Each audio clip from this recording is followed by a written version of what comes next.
السلام علیکم لسنرز، ہم آپ کو اپنے یوٹیوب چینل کی سچی کہانی میں خوش آمدید کہتے ہیں۔ آج کی کہانی کا موضوع ہے تقدیر کے فیصلے۔ نجمہ میری پیاری سہیلی تھی۔ ہمارے گھر ایک ہی محلے میں تھے۔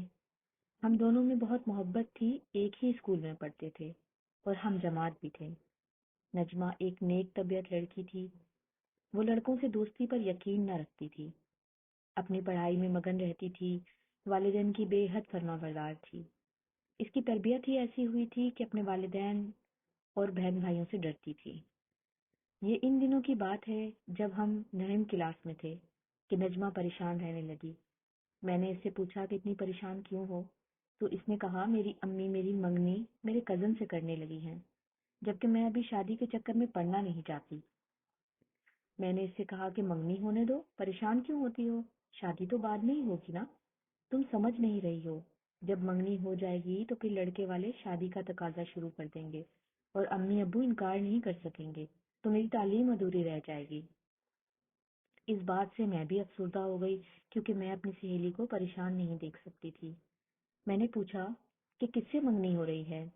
اس نے بتایا کہ خالد میرے چچا کا بیٹا ہے اور وہ ابھی ملازم ہوا ہے۔ چلو تمہارے خاندان کا ہے، پھر تمہیں کیا پریشانی ہے؟ آپس میں بات منوا لی جاتی ہے، جبکہ غیروں کا تو خیال کرنا پڑتا ہے۔ اس واقعے کے کچھ ہی دنوں بعد نجمہ کی خالد سے منگنی ہو گئی۔ خالد اچھی ملازمت پر تھا، اس کے علاوہ ذمہ داری بھی تھی اور وہ خوبصورت بھی تھا۔ منگنی کے دن میں نے خالد کو دیکھا تو نجمہ کو مبارکباد دی کہ واہ تیرا دولہا تو بہت اچھا ہے اور خوبصورت ہے، تم خوش قسمت ہو، ایسے رشتے تو تقدیر سے ملتے ہیں۔ کہنے لگی خالد مجھے بھی پسند ہے، مگر مجھے تعلیم سے بھی عشق ہے، میں نے گریجویشن کا خواب دیکھا ہے، منگنی سے وہ خطرے میں پڑ گیا ہے۔ میں نے اسے تسلی دی کہ تم میٹرک کر لو، جب لڑکے والے شادی کا تقاضا کریں گے تب سوچیں گے، لیکن اس نے کہا کہ ایسا نہیں ہوگا۔ منگنی کو 4 ماہ بھی نہ گزرے تھے کہ انہوں نے شادی کا تقاضا شروع کر دیا۔ اب نجمہ پریشانی میں ٹھیک طرح سے امتحانات کی تیاری بھی نہ کر پا رہی تھی۔ اسے ڈر تھا کہ اس کے چچا چچی دباؤ ڈال کر اپنی بات نہ منوا لیں، اس طرح تو اس کا میٹرک بھی رہ جائے گا۔ وہی ہوا جس کا ڈر تھا۔ اس کی چچی نے ضد شروع کر دی کہ شادی 2 ماہ کے اندر ہونی چاہیے۔ میں بیمار ہوں، زندگی کا کوئی بھروسہ نہیں، میں جلد از جلد خالد کا چہرہ دیکھنا چاہتی ہوں۔ نجمہ کی امی نے لاکھ کہا کہ بچی کو میٹرک کر لینے دیں، تب تک ہم بھی شادی کی تیاریاں کر لیں گے، مگر چچی اپنے موقف سے نہ ہٹی۔ شاید اس کے دل میں کچھ اور تھا۔ وہ اپنے شوہر کو بھی یہی کہتی تھی کہ میں نے 2 ماہ کے اندر بہو لانی ہے ورنہ میں رشتہ توڑ دوں گی۔ نجمہ کا رو رو کر برا حال تھا۔ یہ نہیں کہ وہ یہ شادی کرنا نہیں چاہتی تھی، بلکہ وہ صرف مہلت چاہتی تھی جو اس کی چچی دینے کو تیار نہیں تھی۔ اس کو اپنا منگیتر پسند تھا، وہ چپ کے اس کو چاہتی تھی مگر زبان پر نہ لاتی تھی۔ یہی وجہ تھی کہ وہ خالد کو کھونا نہیں چاہتی تھی، نہ تعلیم کو کھونا چاہتی تھی۔ جب ماں باپ نے نجمہ کو روتے دیکھا تو انہوں نے چچا چچی سے کہہ دیا کہ اگر آپ صبر نہیں کر سکتے تو بے شک آپ خالد کے لیے کوئی اور رشتہ دیکھ لیں۔ نجمہ جب تک تعلیم مکمل نہ کرے گی اس کی شادی نہیں کریں گے۔ ابھی اس کی عمر ہی کیا ہے، 15 برس کی بچی ہے، آخر گھرداری کیسے سنبھال سکے گی؟ جب چچی نے یہ جواب سنا تو ان کو بڑا تاؤ آیا کہ میرے بیٹے کو رشتوں کی کوئی کمی ہے۔ اصل بات یہ تھی کہ وہ خالد کی شادی اپنی بھانجی ماہم سے کرنا چاہتی تھی۔ اس نے جھٹ سے منگنی توڑنے کا اعلان کیا اور پٹ اپنی بھانجی اپنے بیٹے کا رشتہ طے کر دیا۔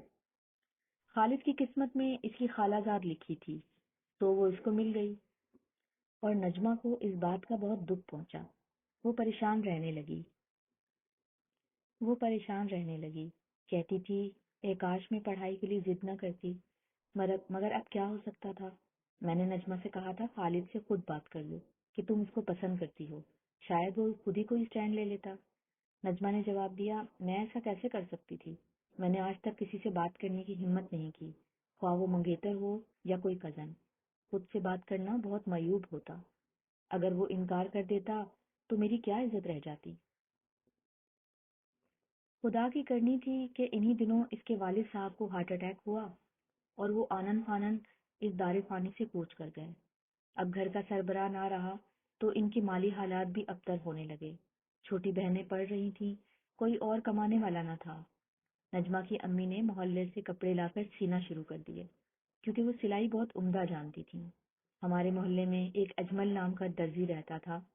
جب اس تک آنٹی فضیلہ کی اچھی سلائی کی شہرت پہنچی تو وہ ایک دن ان کے دروازے پر آیا اور بولا کہ اگر آپ برا نہ مانیں تو میری دکان کے کپڑے سی دیا کریں، میرے پاس کام بہت ہے اور کاریگر مل نہیں رہے، میں آپ کو معقول معاوضہ دے دیا کروں گا۔ آنٹی نے سوچا گھر بیٹھے روزی کا ذریعہ بن رہا ہے، انہوں نے فوراً حامی بھر لی۔ یوں اجمل درزی اپنے شاگردوں کے ہاتھ کٹائی کر کے کپڑے بھجوا دیتا تھا اور آنٹی مقررہ وقت پر کپڑے پہنچا دیتی۔ اجمل چونکہ محلے داری کے باعث ان کے حالات جانتا تھا، اس لیے وہ ان کو معقول معاوضہ دیا کرتا تھا۔ اجمل درزی کے کام دینے سے ان کا گزارا اچھا ہونے لگا۔ آنٹی کا بیٹا چھوٹا اور 8ویں میں پڑھتا تھا۔ آنٹی کی تمنا تھی کہ وہ ڈاکٹر بن جائے۔ اجمل کی دکان ہمارے اسکول کے راستے میں تھی۔ جب ہم اس کی دکان کے سامنے سے گزرتے وہ ہمیں دیکھ رہا ہوتا۔ 1 سال تک وہ خاموشی سے دیکھتا رہا اور کبھی بات نہیں کی، لیکن جب ہم نے کالج میں داخلہ لیا تو نیا یونیفارم سلوانے کی ضرورت پڑ گئی۔ تب نجمہ نے مجھے کہا کیوں نہ ہم اپنا یونیفارم اجمل سے سلوا لیں۔ تب ہم اس کی دکان پر گئے۔ وہ ہم سے بات کر کے بہت خوش ہوا، شاید وہ ہم سے بات کرنے کا خواہش مند تھا۔ وہ تھا بھی بہت خوبصورت۔ خیر، جب ہم نے بتایا کہ ہم یونیفارم سلوانے آئے ہیں تو اس نے کہا آپ اپنا ناپ لائی ہیں؟ نہیں، ہم دونوں کے منہ سے نکلا۔ ایسا کریں یہ سلائی والے کپڑے اور اجرت لے جائیں اور اپنی امی کو دے دینا اور ناپ لیتی آنا، میں آپ کا یونیفارم کل شام تک سی دوں گا۔ نجمہ نے کٹے ہوئے جوڑے اور رقم لے لی۔ گھر واپس آ کر کپڑے اور رقم آنٹی کو دی اور ایک کاغذ پر آنٹی سے اپنا ناپ لکھوا کر اجمل کو دے دیا، کیونکہ ہمیں کل یونیفارم چاہیے تھا، پرسوں ہم نے کالج جانا تھا۔ یہ نجمہ کی اجمل سے پہلی ملاقات تھی۔ اگلے دن نجمہ میرے گھر آئی اور کہا کہ چلو اجمل سے یونیفارم لے آتے ہیں۔ میں نے کہا کہ وہ اپنے شاگرد کے ہاتھ بھجوا دے گا، تو اس نے کہا نہیں، اس کے شاگرد فارغ نہیں ہوتے، کوئی کمی بیشی ہوگی تو صحیح کروا لیں گے۔ ہم دونوں اس کی دکان پر گئے، وہ جیسے ہمارا ہی منتظر تھا۔ میرا یونیفارم مجھے اور نجمہ کا یونیفارم اسے تھما دیا، کہنے لگا سلائی کی پرچیاں تھیلے میں ہیں، گھر جا کر دھیان سے کھولنا۔ یہ بات خصوصی طور پر اس نے نجمہ سے کہی۔ ہم دونوں اپنے اپنے گھر چلی گئیں۔ گھر جا کر نجمہ نے بڑے اشتیاق سے یونیفارم نکالا تو وہ استری شدہ تھا اور شاپر میں نیچے ایک لفافہ بھی موجود تھا۔ وہ ایک خط تھا جو اجمل نے نجمہ کو لکھا تھا کہ میں کئی سال سے آپ کو اسکول آتے جاتے دیکھتا تھا، آپ مجھے اچھی لگتی ہیں، مگر مخاطب کرنے کی جرت اس لیے نہ کی کہ آپ برا نہ مان جائیں۔ پھر آپ کی والدہ سے کپڑوں کے سلسلے میں رابطہ ہوا، پھر بھی مخاطب کرنے کی ہمت نہ ہوئی، مگر جب آپ خود میری دکان پر آئیں تو دل نے کہا کہ ہمت کر کے دل کی بات کہہ دے، قسمت نے یاوری کی تو نصیب جاگ جائے گا، ورنہ صبر کر لیں گے۔ اب آپ مجھے ہاں یا نہ میں جواب دیں۔ اگر اپنا رشتہ آپ کی والدہ کے پاس بھیجوں تو کیا وہ منظور کر لیں گی یا نہیں؟ اس خط کا جواب ضرور دینا۔ اگلے روز نجمہ نے مجھے وہ خط پڑھوایا۔ میں نے پوچھا کیا ارادہ ہے تو کہنے لگی دل سے خالص کی یاد اترتی نہیں، کسی اور سے ازدواجی رشتہ جوڑنے کو دل نہیں چاہتا۔ تب میں نے کہا کہ اس نے جواب ہاں یا نہ میں مانگا ہے تو نہ کر دو۔ وہ بولی مجھے ایسے کسی کا دل توڑنا اچھا نہیں لگتا، پھر وہ برا آدمی بھی نہیں ہے۔ ہم کئی برس سے اس کی دکان کے سامنے سے گزر رہے ہیں، اس نے کبھی کوئی غلط حرکت نہیں کی، پھر یہ کیا کم ہے کہ وہ ہمارے لیے روزی کا ذریعہ بنا ہوا ہے، ورنہ اماں بیچاری گھروں میں مارے مارے پھرتی تھیں اور محلے والیاں رلا رلا کر پیسے دیتی تھیں۔ یہ نہ صرف وقت پر بلکہ اچھی اجرت گھر پہنچا دیتا تھا۔ اچھا تو پھر تم اس کی خوبیوں کی وجہ سے اس کو کیا جواب دو گی؟ میں یہ بہانہ کر دیتی ہوں کہ میں آپ سے شادی نہیں کر سکتی، کیونکہ میں نے اپنے بھائی اور بہنوں کو پڑھانا ہے، ان کی شادیاں کرنی ہیں، اس کے بعد میں آپ کے بارے میں سوچوں گی، کیونکہ ابو تو ہے نہیں، اگر آپ اس وقت کا انتظار کر سکتے ہیں تو کر لیں۔ ایسا کچھ لکھ کر نجمہ نے خط کا جواب دے دیا۔ اس نے جواب میں لکھا کہ میں تمہارا انتظار کروں گا، خواہ ساری زندگی ہی کیوں نہ کرنا پڑے۔ اس خط کے بعد اس نے دوبارہ نجمہ کو کوئی خط نہیں لکھا۔ جب وہ فرسٹ ایئر کے پرچے دے رہی تھی تو اس کی امی شدید بیمار ہو گئیں۔ اجمل ہی انہیں اسپتال لے کر گیا، لیکن ان کی زندگی نے وفا نہ کی اور آنٹی کچھ دن بیمار رہ کر فوت ہو گئی۔ نجمہ بیچاری کی تو دنیا ہی اندھیر ہو گئی۔ اس روز وہ بہت روئی، لیکن آہستہ آہستہ اس کو صبر آ گیا۔ اب اجمل ہی کا سہارا رہ گیا۔ نجمہ نے ایسا کر لیا تو اجمل نے اپنے کسی جاننے والے سیٹ سے کہہ کر نجمہ کو ملازمت دلوا دی۔ وہ نجمہ کے بھائی کی فیس بھی خود ادا کرتا تھا۔ وہ اتنا شریف انسان تھا کہ اس نے اپنے احسانات کے بدلے کبھی نجمہ سے کچھ نہ مانگا، اس سے بات بھی نہ کرتا۔ وہ اس کی دکان کے آگے سے گزرتی تو نگاہیں نیچی کر لیتا، جس کی وجہ سے نجمہ کے دل نے مان لیا کہ یہ شخص اس سے بے لوث محبت کرتا ہے۔ نجمہ کو ملازمت سے اچھی تنخواہ ملتی تھی، جس سے اس کے گھر کا گزارا چل جاتا تھا۔ اس وجہ سے بھی نجمہ کے گھر والے اجمل کی بہت عزت کرتے تھے۔ اصل بات یہ تھی کہ اجمل کا بھی دنیا میں کوئی نہ تھا۔ باپ بچپن میں فوت ہو گیا، ماں نے دوسری شادی کر لی، دادی نے پالا پوسا اور جب یہ جوان ہوا تو دادی بھی فوت ہو گئی۔ اب وہ خود کماتا کھاتا تھا اور اکیلے گھر میں رات گئے جا کر سو جاتا تھا۔ اس کو والدین کے پیار کی چاہ تھی جو نہ ملی۔ نجمہ نے بی اے کر لیا تو اس کے رشتے آنے شروع ہو گئے۔ اس نے ہر رشتے سے انکار کیا مگر دونوں بہنوں کی سادگی سے شادی کر دی۔ اس کے بھائی نے میڈیکل میں داخلہ لیا تو اس کو پڑھانے کا ذمہ بھی اجمل نے اٹھایا، کیونکہ اس نے سونو کو اپنا بھائی بنا لیا تھا اور وہ واقعی کمال کا شخص تھا۔ اس نے بے لوث اور بغیر غرض کے اس کنبے کی مدد کی۔ آخرکار نجمہ کا بھائی بھی ڈاکٹر بن گیا۔ پڑھائی کے دوران ہی اس کی دوستی اپنی ایک کلاس فیلو لڑکی سے ہو گئی۔ پھر اس نے نجمہ سے پوچھے بغیر ہی سدرا سے شادی کر لی۔ اس بات کو نجمہ نے بہت محسوس کیا مگر کیا کرتی، اس کو بھائی سے سمجھوتا کرنا پڑا۔ ایک بھائی کے سوا اس کا اور کون تھا؟ شادی کے چند ماہ بعد سونو اور اس کی بیوی علیحدہ ہو گئے اور بھائی نے بہن کی خدمات کو بھلا دیا۔ اب وہ کبھی کبھی رسمی طور پر نجمہ سے ملنے آ جاتا۔ نجمہ گھر میں اکیلی رہ گئی تو اس کا شدت سے تنہائی کا احساس ہوا۔ اب وہ اکثر میرے گھر آ جاتی اور کہتی، فرا، سچ کہتی ہوں کہ زندگی تنہا نہیں گزرتی۔ عورت کے لیے ایک جیون ساتھی کی شدید ضرورت ہوتی ہے جو اس کے دکھ سکھ کا شریک ہو۔ میں نے کہا، اجمل کے بارے میں سوچو جو ابھی تک تمہارے انتظار میں بیٹھا ہے۔ اس نے اتنی وفا کی اور تم نے اسے اتنا انتظار کروایا، تو کیا اب وہ قیامت تک انتظار ہی کرتا رہے گا؟ وہ کچھ سوچتے ہوئے بولی، تو کیا میں اب خود جاؤں اس کو کہنے کہ رشتہ بھیجے؟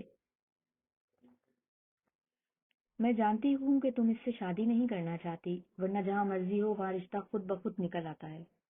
لگتا ہے تمہارے دل سے خالد ابھی تک نہیں گیا۔ چونکہ میری بات صحیح تھی اس لیے اس نے سر جھکا لیا۔ میں نے سوچا کہ اب مجھ کو ایک اچھی دوست کا کردار ادا کرنا چاہیے۔ میں اجمل بھائی کے پاس گئی اور کہا کہ نجمہ اب اکیلی ہے، اس کی بہنوں کی شادیاں ہو گئی ہیں اور بھائی بھی شادی کے بعد علیحدہ ہو گیا ہے اور نجمہ سے برائے نام تعلق رکھتا ہے۔ وہ کہنے لگا، مجھے سب معلوم ہے۔ تو پھر چپ کیوں بیٹھے ہو؟ کچھ سوچتے کیوں نہیں؟ نجمہ کو ڈسٹرب نہیں کرنا چاہتا۔ جس روز اس نے اندیا دیا رشتہ بھیج دوں گا۔ اس نے اندیا بھیج دیا ہے، اب دیر نہ کرو۔ اسی ہفتے اجمل نے اپنے ایک رشتہ دار بزرگ اور اس کی بیوی کو نجمہ کے گھر بھیجا۔ ادھر میں اور امی اس کے پاس پہلے سے موجود تھے۔ ابو کو بھی ہم نے بلا لیا۔ یوں اجمل اور نجمہ کا رشتہ طے ہو گیا۔ نجمہ کو اس رشتے سے اطمینان تو تھا مگر دلی خوشی اس کے چہرے پر نہ تھی، بس جیسے کوئی مجبوراً رشتہ کر لیتا ہے۔ بہرحال کچھ دنوں کے بعد دونوں کی منگنی ہو گئی اور نجمہ کے اصرار پر اجمل اپنے خوابوں کی تکمیل کے خیال سے بہت خوش تھا۔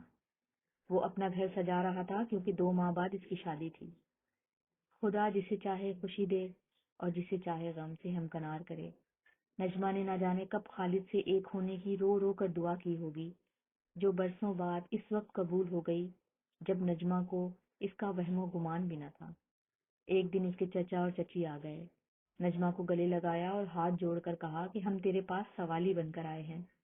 خالد کی بیوی تیسرے بچے کو جنم دیتے ہوئے فوت ہو گئی ہے اور اس بات کو 6 ماہ کا عرصہ گزر چکا ہے۔ اب ہم سوالی بن کر آئے ہیں، خالد نے خود ہمیں بھیجا ہے۔ وہ ابھی تک تیری محبت دل سے نہیں نکال سکا۔ چچی نے کہا کہ تم بچوں کی فکر مت کرو، وہ میں خود سنبھال لوں گی، بس تم خالد کی خوشی کا خیال کرو، اس کے دل میں تم بسی ہو اور ہمیں اپنے بیٹے کی خوشی عزیز ہے۔ نجمہ چپ چاپ یہ باتیں سنتی رہی اور ان کے جانے کے بعد پھوٹ پھوٹ کر روئی۔ اتفاق یہ کہ میں بھی اس وقت اس کے گھر پہنچ گئی۔ میرا گھر امی ابو کے گھر کے قریب ہی تھا اور میں روز جایا کرتی تھی۔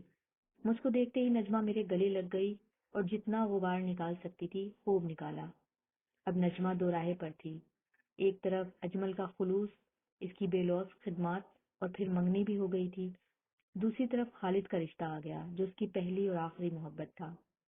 بات ختم ہو جاتی مگر اس کے چچا اور چچی نے روز آنا شروع کر دیا۔ وہ نجمہ کی منت سماجت کرتے کہ انکار نہ کرو، تم ہمارا خون ہو، تم ہی خالد کی تقدیر تھی، اس وجہ سے تو خدا نے دوبارہ تم کو ملانے کا سامان پیدا کر دیا ہے۔ آخر اس مسئلے کو بھی میں نے ہی حل کیا اور جا کر اجمل بھائی کو بتا دیا کہ نجمہ کے چچا اور چچی اس کے پہلے منگیتر کا دوبارہ رشتہ لائے ہیں۔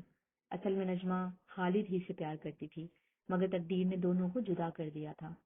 اب قسمت ان کو دوبارہ ملانا چاہتی ہے، تم کیا کہتے ہو؟ نجمہ کیا کہتی ہے؟ اجمل نے سوال کیا۔ نجمہ بہت پریشان ہے۔ کس وجہ سے؟ اس وجہ سے کہ ایک طرف تمہارے احسانات ہیں تو دوسری طرف اس کی محبت۔ محبت افضل ہے، اس نے کہا۔ رہی بات احسانات کی تو اتارے جا سکتے ہیں، مگر میں نے انسانیت کے ناطے یہ سب کچھ کیا کیونکہ میرا اپنا کوئی نہ تھا اور میں آنٹی فضیلہ میں اپنی ماں کے روپ میں دیکھتا تھا۔ یہ کہہ کر اس نے اپنے ہاتھ سے منگنی کی انگوٹھی اتار کر میرے ہاتھ پر رکھی اور کہا، نجمہ اپنی خوشیاں پوری کرنے کے لیے آزاد ہے۔ اس کو کہو میرا خیال نہ کرے بلکہ اپنے خاندان میں چلی جائے کیونکہ شاخ درخت پر ہی سجتی ہے۔ جب میں نے یہ خبر نجمہ کو سنائی تو وہ اور زیادہ روئی۔ اسی شام اس کے چچا اور چچی دوبارہ آئے تو میں نے امی کو بھیج دیا۔ انہوں نے ان سے کہا کہ آپ پہلے کہاں تھے؟ اتنی مدت تک خبر نہ لی اور اب آئے ہیں تو نجمہ کو کچھ دیر سوچنے کا موقع دیجیے۔ اگلے روز میں کسی کام سے گھر سے نکلی تو اجمل کی دکان پر کوئی اور شخص بیٹھا تھا۔ 15 دن تک وہ نظر نہ آیا تو میں نے نئے درزی سے پوچھا کہ اجمل بھائی کہاں گئے؟ اس نے کہا اس نے سعودی عرب کا ویزا لے لیا ہے، وہ وہاں چلا جائے گا اور اس نے دکان مجھے دے دی ہے۔ یہ اجمل کا دوست تھا اور اجمل نے دکان اس کو فروخت کر دی تھی۔ یہ سن کر مجھے دکھ تو ہوا لیکن میں کیا کرتی؟ خالد کی نجمہ سے شادی ہو گئی، دونوں نے غالباً صد کے دل سے اپنے رب سے ایک ہونے کی دعا کی ہوگی۔ وہ اب اچھی زندگی گزار رہے ہیں، مگر افسوس اجمل بدنصیب ہی رہا۔ ایک روز اجمل کی دکان پر قرآن خوانی ہو رہی تھی اور اس کا سب شاگرد جمع تھے۔ پوچھنے پر معلوم ہوا کہ اجمل سعودی عرب میں ایک کار حادثے میں اللہ کو پیارا ہو گیا ہے۔ اجمل سعودی عرب میں 2 سال رہا، وہ اس مقدس سرزمین پر واپس نہ آنے کے لیے گیا تھا اور اب وہ واقعی کبھی واپس نہیں آئے گا۔ جس نے بھی سنا یہی کہا کہ خدا اس کی مغفرت کرے، وہ بلا شبہ بہت اچھا انسان تھا۔ اور اس دن نجمہ ایک بار پھر بہت روئی۔